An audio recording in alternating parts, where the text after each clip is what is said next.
Holy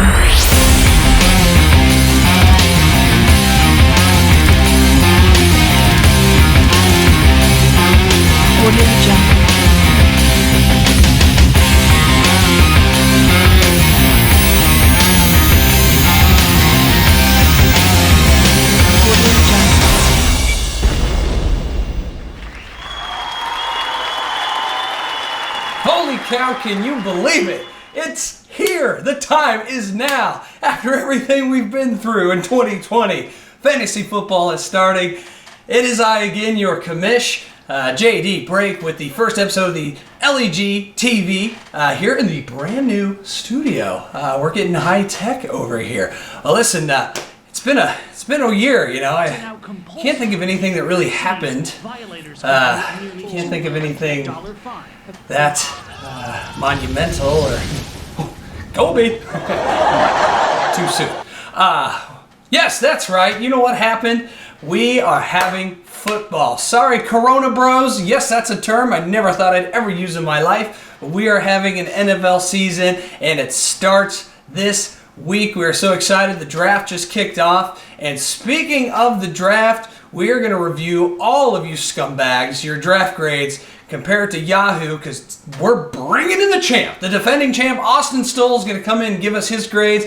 Also, we did add a new member, Mr. Jabel Soul there of the Modelo virus, properly named. Thank you, Jabel. He is starting his rookie season, replacing Dan Nickel, who is officially retired from fantasy football in the LEG. We wish him the best of luck, but screw that guy. Let's talk about the draft. Let's review the draft. We're going to bring in the champ, and since we live in very interesting and trying times, we're going to do draft grades via Zoom. Yes, it's the Corona Draft Grade Edition on LEG. Preview.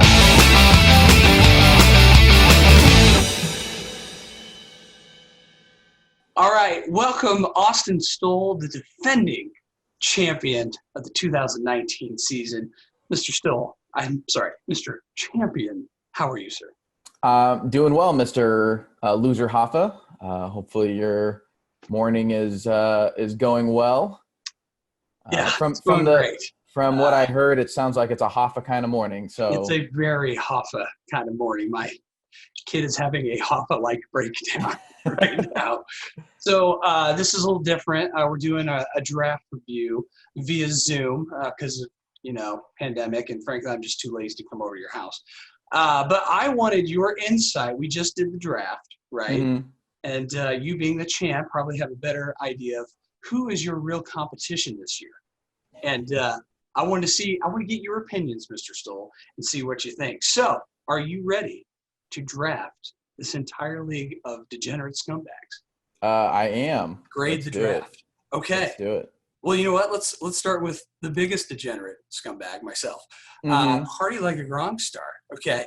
So, yes, I did finish last place, but I got a nice grade. As a matter of fact, I got third overall. I got a B. Top picks, I had the first pick overall, so naturally Christian McCaffrey, and I followed that up with Travis Kelce, Mike Evans, and then in the fourth round got Russell Wilson. Yahoo gave me a B, Austin. What's your grade? I think I would agree with the B rating. I think your top 5 picks are really, really strong. Obviously Christian McCaffrey being the product that he is, he can play with anybody. He will get his touches. He is durable. That's something that's really, really good. I really like the Travis Kelce pick as your second. What I think personally, what helped me win a championship last year was having that staple at tight end, the consistent point getter for me, which was Zach Ertz. And I drafted him probably early, and I did so again this year. I think there's, some S-tier tight ends out there, Travis Kelce obviously being the top pick. And I think if you can get such a consistent performance out of your tight end spot, that's going to help propel you in the league, because a lot of people, their draft styles, tight end kind of gets pushed down, and right. I used to be one of those people. In fact, when I finished last, I was one of those guys that was waiver wiring a tight end every week, because I couldn't find a consistent starter. So I think that just kind of goes to show how important it is for a good S-tier tight end early impacts the team. So Travis Kelce was really good. Obviously, we know Mike Evans, Russell Wilson, what they bring to the table. And then A.J. Brown, I think, is a really solid pickup in the 5th round. He had a stellar rookie breakout season last year with Tannehill at the helm, which is kind of strange. But if everything stays the same, if Derrick Henry can continue to pound it on the ground, I think Tennessee is going to move to a play-action style of offense, which is what let Tannehill and A.J. Brown thrive. So I think A.J. Brown's the new number 1 there. I don't think Corey Davis has quite panned out the way they thought, but it's okay because of A.J. Brown. The top 5 looked really good. Now that we're doing other people's teams, we don't need to spend that much time because who cares about them? Except when we get to yours. I want to pick yours apart. Let's go over to the second pick of the draft was Nick Shook, who won 2 games last year. Should have won the Hoffa, but Yahoo gave him a D+. I actually think that was very unfair. By the way, I gave myself a B. I give Nick a C, a solid C in this. I really didn't see what Yahoo was squashing. I mean, Saquon Barkley, Lamar Jackson at the very top, those are going to be huge point getters. And Cooper Kupp, he's back. You know, he was hurt last year, but that dude is a slot machine.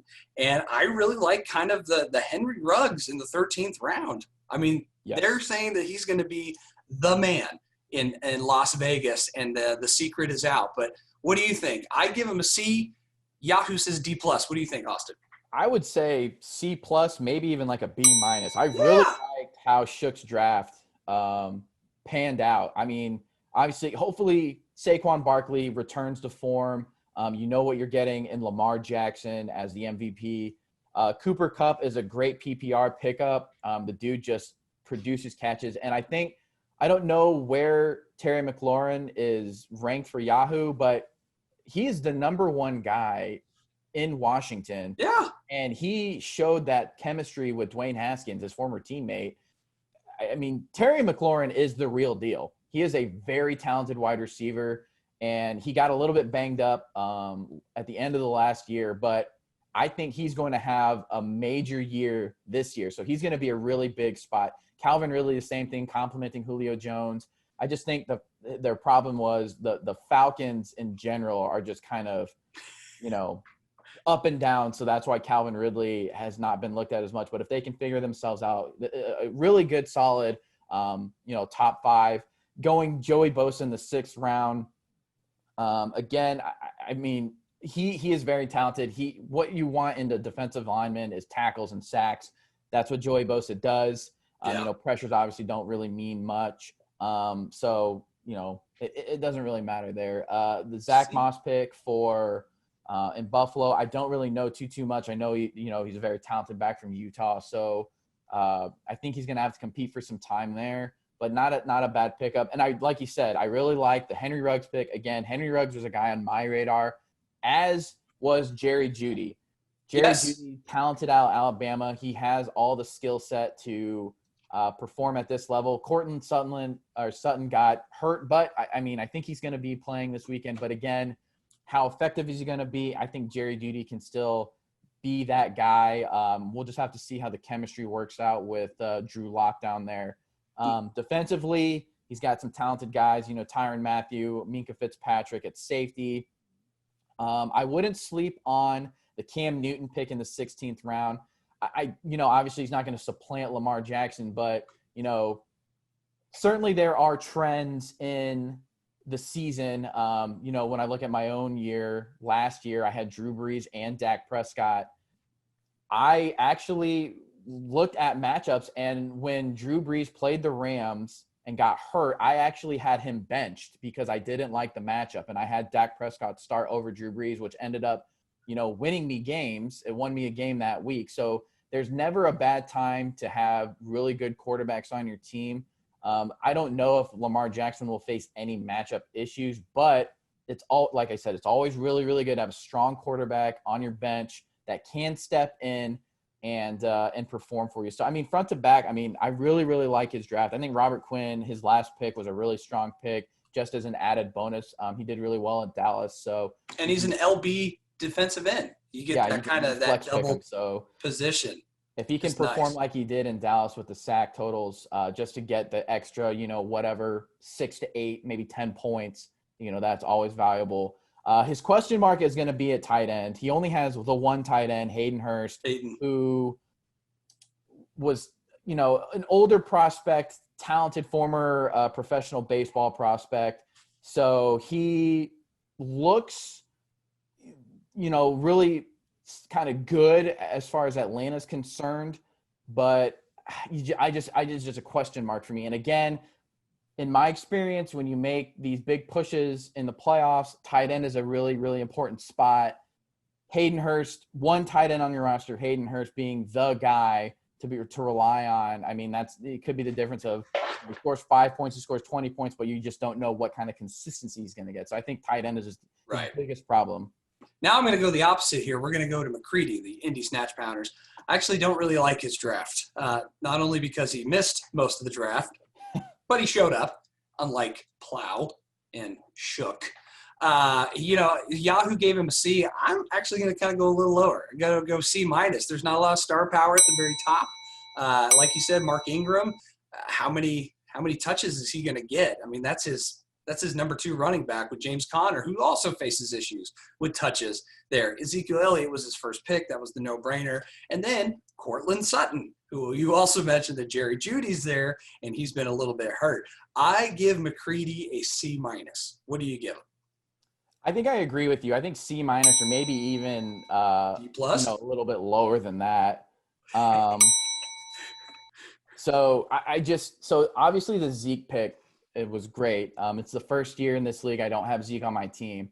But I just look at this draft and I say, where's the consistency going to come from? Right. Kenny Golladay, while he produces, he is on a Lions team that, wide receivers, their problem is they live and die by how the team performs. If the Lions are down a lot, maybe that works, but Matthew Stafford was hurt. So Kenny Golladay didn't, he's always good for a jump ball, but I just don't see the consistency there. I think taking James Conner and then following up with Mark Ingram, it just didn't really, really make that much sense, knowing that you went Kenny Golladay first. Looking for a consistent wide receiver one in my book. Now, Cortland Sutton or Marquise Brown could certainly be those guys, but I had Marquise Brown last year. He had one good game, and then it was just very up and down. Cortland Sutton is obviously going to be that number 1 guy in Denver. Again, I just, Drew Lock, year 2 quarterback. Usually rookies, I feel like for the most part, when they kind of take the league by storm, if you will, the league adjusts to them, and then they have a little bit tougher of a time, year 2. So is Drew Lock going to be the same guy, going to be able to do the same things? And, Cortland Sutton is going to be kind of at his mercy there. Mark Ingram, I think that was a high pick, honestly. Just knowing what the Ravens have in J.K. Dobbins and how much they like him, I understand he complemented the Ravens offense and how much they ran the ball very, very well. But I think Lamar Jackson will continue to be – he is an immensely good athlete, but he's an immensely good quarterback too. If you watch him at Louisville, he picked apart defenses with his arm as well. He's not just a running back kind of quarterback. So I think the Ravens did a great job easing him in, playing to his strengths, and then we've seen the consistent performances through the air. I think that's going to continue to develop, which is why I like J.K. Dobbins more over Mark Ingram, because you want a guy that can consistently catch the ball in the backfield, just help your quarterback continue to take those steps. So I really don't like his top 6. I mean, it's just, after Zeke, it's just very inconsistent in my opinion. Yeah. Then he went double linebacker. Jordan Hicks is a good pickup. I think I had him last year. So, I mean, never a bad thing with, having tackle getters at linebacker. Matt Ryan at your quarterback. Julio Jones, Calvin Ridley, Hayden Hurst. The Falcons have just been so inconsistent. I just don't know how, Matt Ryan will get his points. So, just a consistent quarterback there, I guess. Jared Cook, in New Orleans, so we know what he can do. He is older. He is with Drew Brees now. And he does have Michael Thomas over the top to kind of protect him. So we'll just have to kind of see how the Saints dish out the ball this year. Obviously, Kamara is going to be locked into an extension, so he's going to be fine. There's no issues there. Michael Thomas is the best receiver in the league right now as far as consistency goes. So I think Jared Cook's an okay pick. It's a little just a question mark for me just because I don't know what Jared Cook you're going to get. I feel like he has been up and down while talented. He is a little bit on the older side. So agreed. Let's move to first down syndrome. Dayton Servos, usually a consistent staple here in the playoffs. Only one championship. But Yahoo gave him a C. I'm going to give him a C plus a little bit. I mean, with the fourth pick, Kamara was there. That's a no-brainer. The one thing I want to highlight is he waited all the way to the 15th round to get a tight end, and I think he got a steal in Noah Fant out of Iowa. They're playing for the Broncos. I think he's going to be a stud. So I'm going to give Servos a C plus, and just giving a quick glance at his roster, what do you give him? What's the grade? I think I would agree with you. I think he overdrafted early. Allen Robinson hasn't been that great since he was in Jacksonville. But again, Will Fuller in the 9th round, he did really well last night. Noah Fant, to your point, is an excellent pickup in the 15th round. I mean, I think he's going to be a really impactful tight end. Kyler Murray, again, the dual threat quarterbacks in the 5th round, a guy that did produce late, is going to be a really strong candidate. I think his running back position could be kind of a little bit of a question mark. Alvin Kamara being fine. Miles Sanders, is he the guy? Can he stay healthy? And then David Montgomery, obviously, I think that's a stash pick. DeAndre Swift, another stash pick, I think, because I think they're both banged up right now. So his running back spot is just a little bit of a question mark for me. Behind Kamara, I think Miles Sanders can produce for him, but whether or not he stays healthy, I don't know. But, yeah, I do like his wide receivers. As far as value pick, Jarvis Landry in the 7th, Will Fuller in the 9th. Can Mitchell Trubisky get it together for Allen Robinson? I don't know. Robert Woods in the 4th round, I think, is a really solid pickup. So, yeah, I would say like a C plus, B minus grade would be good. 6 running backs, drafted 6 running backs. So clearly that position is going to be a continual hindrance for him. All right, let's go over to Mick. Mick, opposite of Adam Gaze. Yahoo gave him a B. This might be one of the sneakiest drafts.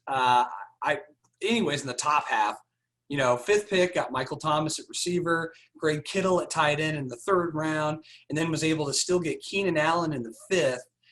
My only question mark for Mick is at the QB position with Breeze and Baker Mayfield.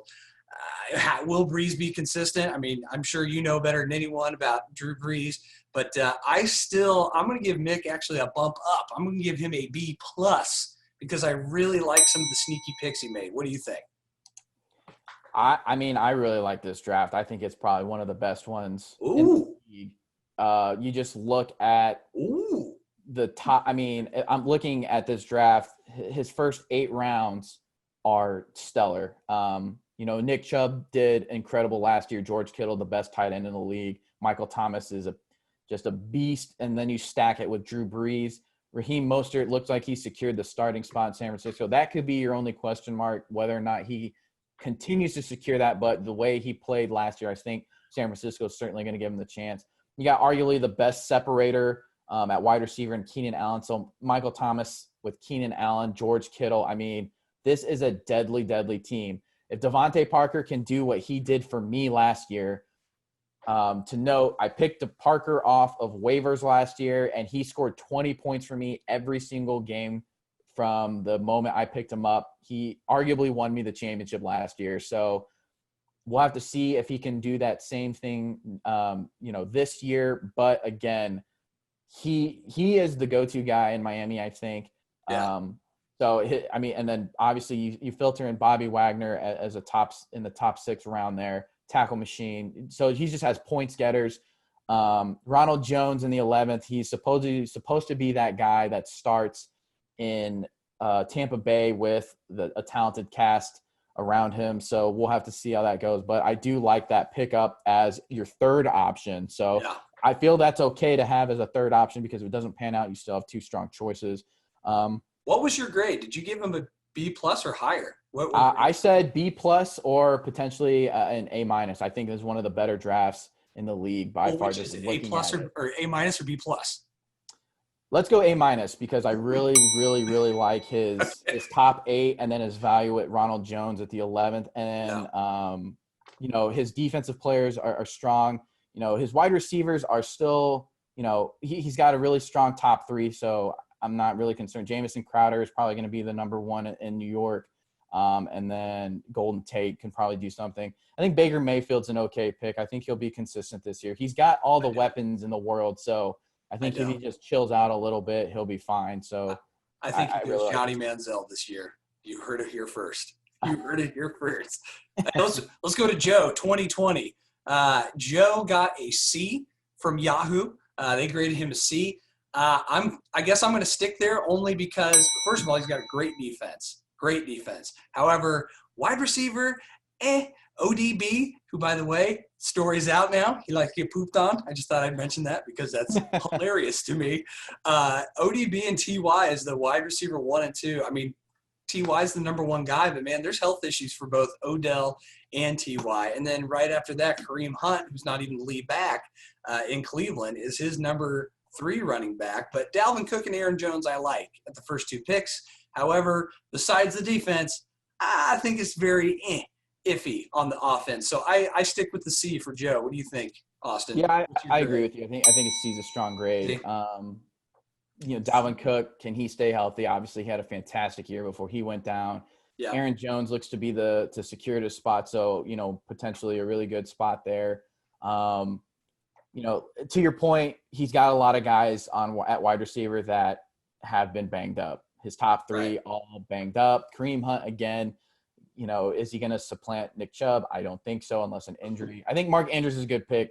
I think he has shown, and I think Baltimore getting rid of Hayden Hurst shows that Mark Andrews is going to be the guy for Lamar Jackson, kind of that safety net, big target, big red zone guy. So I think that's a strong pickup there. He has 4 straight linebackers. I think Shaquille Barrett, TJ Watt will be more guys that are your sack getters. So he's going to have to figure out what to do at the linebacker spot because it doesn't look like a lot of his guys got flexed out at all. So he's going to probably end up having to decide between tackles and sacks. I think Aaron Rodgers in the 14th round is a really good pick. Aaron Rodgers is still a really good quarterback in my book. So he's going to be a really solid pickup there. I think he's going to be a model of consistency. He's going to get you, the good points, and he can still flash for you. But yeah, overall, I would say there's nothing that really jumps out at me, on this draft. I would say a C is warranted. Okay, we're going to move to our first A grade according to Yahoo. John Dahlgren, drafted remotely from sunny socialist California out there. Yahoo gave him an A, and I can kind of see why. I don't see any reason why I wouldn't give him an A with the 3 running backs that he got. I mean, to me, the biggest steal was Marlon Mack in the 11th round. I think Marlon Mack's going to have a huge year because of Jonathan Taylor there, just to give him some rest and to give him some reps. I really like Marlon Mack. I'm going to stick with the A grade for Dogger. What do you think, Austin? Yeah, I'm going to agree with you. Derrick Henry, Todd Gurley, if he can stay healthy, but I really like the Cam Akers pick to back up that. And then again, Marlon Mack. So if Todd Gurley does have any issues this year, he does have solid choices to fill that spot. Devontae Adams, obviously, and Adam Thielen, two great receivers in the NFC North. So I really like that there. Julian Edelman, so we'll see how he pans out with Cam. But a model of consistency as he has been. I think Tyler Higbee is his question mark at tight end just because I don't know. I think he was projected to do a lot of work this season, but I just don't like following projections without at least a semblance of it. The prior season, whether it was the first half, the back half of the season. Hunter Not bad Henry, backup in Hunter Henry, though. That's what I was going to say. Hunter Henry, if he can stay healthy, is a really, really good tight end. So again, if Tyler Higbee is not performing quite as well, it's just going to come down to how much time Goff has. I think his offensive line, a lot of guys have kind of left or they've declined in their play. So, how good that's going to turn out, I don't know. But defensively, I think he did really well. He got really good. He got two of the top guys as far as sacks and tackles are concerned with Myles Garrett and Calais Campbell. So just extra points where you can get them are always really good. I think Kenneth Murray is a really solid linebacking choice as well, just as far as tackles are concerned. Heard a lot of really, really good things coming out of the Chargers camp there. So, I think he has a really, really strong draft. Todd Gurley, Tyler Higbee being the question marks. But whether he did it on purpose or not, he drafted in a way to protect himself from those potential maybes on his team, which I think warrants the A. So somewhat competent drafting. That's not what I ever picture or imagine with John Dahlgren. Anyways, let's go over to Alan Nesson, another A draft. According to Yahoo, he won the draft. I think it's overrated. I don't like the grade. I think at best it's a B+. He drafted a linebacker way too early. Granted, it's probably the best linebacker in the league, the maniac, Darius Leonard in the 6th round. But, I mean, obviously having the 8th pick and having CEH there out of Kansas City, that obviously panned out for game 1 last night, a Thursday night game. Julio Jones, I still got questions for him. Chris Carson, I never trust a running back in Seattle, not since Marshawn Lynch. And then what's DJ Moore going to do with Teddy Bridgewater? I give him – I think at best this draft is a B. He's got good defense. He got Gronk in the 15th round. I just don't see – now, Tyler Boyd I do like at 7th. I think that's going to pan out just because of Joe Burrow. I don't see this draft being better than a B. Change my mind. What do you think, Austin? Do you agree? No, I agree or with you. I think there's an overrated rating on the draft board. I think, Clyde Edwards-Helaire at first is his first pick. Great pick. Obviously, Yes. You saw that last night. Very talented, and he's going to be the guy in KC. Julio Jones is, again, like to your point, not an end zone guy. A pretty solid PPR guy, but I just feel like. I think he's a decently strong pick in Julio Jones. So we'll say his top 2 picks are pretty good. Chris Carson, I've had before.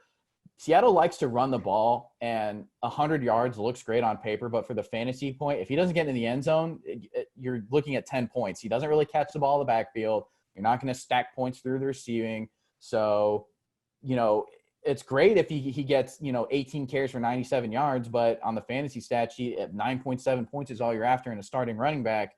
I don't know about that. Leonard Fournette, Ronald Jones is apparently the guy in Tampa Bay. Whether Leonard Fournette steals goal line carries, I don't know. The fact that he's not going to be the starter there is the cause of concern there. And then DJ Moore, I had last year up and down. He did struggle with quarterback play, so Teddy Bridgewater should elevate him. But I think Robbie Anderson was added there, so whether that adds pressure or takes away pressure, I'm not sure. I think Tyler Boyd for Joey B in Cincinnati is a solid pickup to your point. But yeah, Darius Leonard, I agree in essence of having linebackers that can get you big points. Leonard was hurt last year. Is he the same? Is he going to be able to remain healthy with such a physical style that he plays with? The downhill mindset, we'll just kind of have to see about that. He drafted really heavy defensively. Yeah. And then, I think Rob Gronkowski as his tight end is not a bad pick. I don't like the Carson Wentz pick with Philly. When's the last time he finished a full season of football? Has he? Very true. I don't know. Has not. I don't know. And Gardner Minshew, while I love the stash and the attitude, it's Jacksonville and they're a dumpster fire. So he was inconsistent as well. So I think the quarterback spot is a place where you want to consistently get 20 plus points at the position. It shouldn't be hard, but he might have to go hunting for one if Carson Wentz can't stay healthy. Maybe he picks up Jalen Hurts as the cuff there. I don't know. Obviously, Jalen Hurts is a gamer, so we'll have to kind of see about that. But I think it's a lot of flashy names that made the Yahoo say, "Oh wow, this looks pretty strong." But I just think there's a lot more question marks than Yahoo is really trying to get. And I think the fact that there is so much depth at wide receiver and other offensive positions when he was constantly picking up defensive players, when I don't think anybody was going to be targeting a lot of these defensive players, maybe the safeties, but Shaq Thompson, Sam Hubbard, Carlos Dunlap, you stacked 2 Cincinnati defensive ends who will potentially take points away from each other. I understand the mindset of getting tacklers and sack leaders, but they're going to steal from each other. So I don't really understand. And when I just think it's better to stack depth at the offensive position, because as soon as somebody has a breakout game, it's going to be, you'd rather gamble on picking them in the middle when your team is kind of set than having to try and get them on the waiver wire. Preview.